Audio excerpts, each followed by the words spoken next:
Hi everyone, Jill Fry here, and today we're in the studio and we're doing a photo shoot for That's Unfortunate Clothing Company. We've got a really sort of funky look happening today, so I'm going to show you my lighting setup and also give you a few tips and tricks and a bit of a hack to get some really cool looking shots.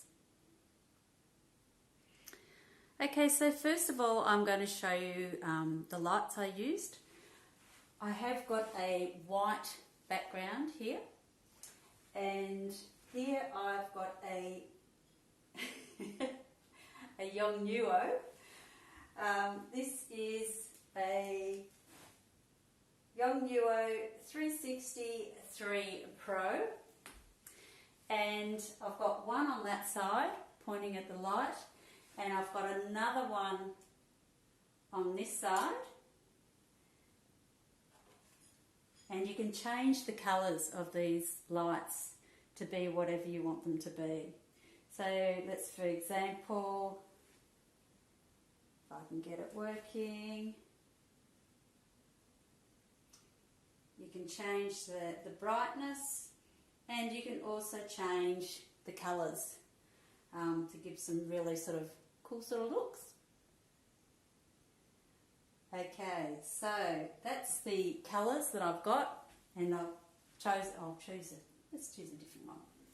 So I might have, for example, a blue on this side and a red on that side, and they are merging into the beautiful background to create the background that we want to have the look. Now, apart from that, I also need to have a flash. But the most important thing to remember is that the flash must not flash on the background, otherwise you're going to lose all your colour. So what I've done is I have set up a flash with a homemade snoot. Let me show you what I mean.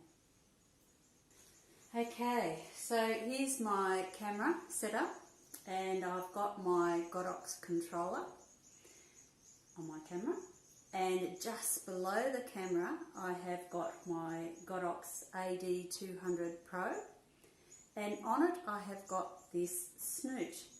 Now, it's not a snoot that I did buy it, but I didn't buy it as a snoot.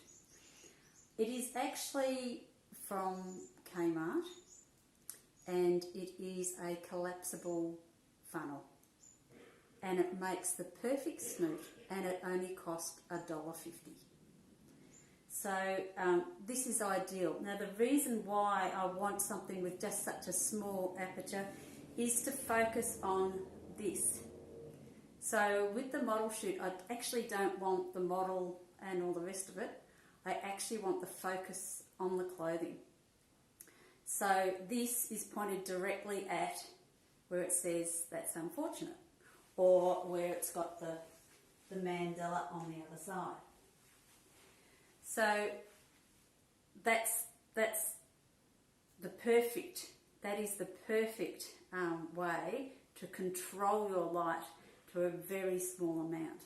Now, the flash I've got it on is on 164, and the lights on the background are on the highest lighting, and my camera settings are 1/125th of a second, f4, and I had to bump up the ISO to get the background light happening a bit, so my ISO is actually 400.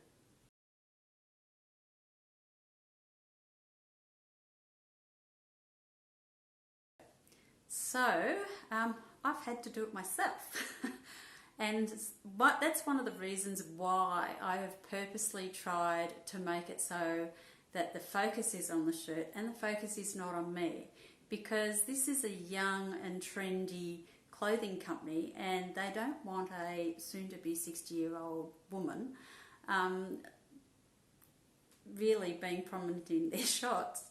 So I've tried to make this as trendy as possible, and It's amazing what you can do when you're nearly 60, but hey. Anyway, let me show you some of the shots that I got.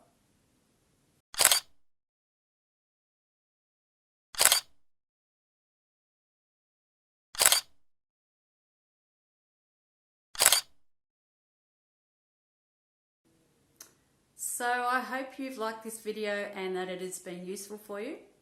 The area that I have set it up in is very, very small.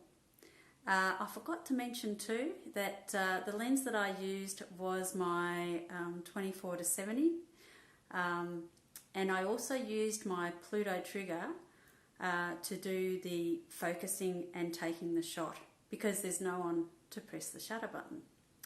So that's where the Pluto Trigger came in very handy in being able to take the shot whilst I was able to pose.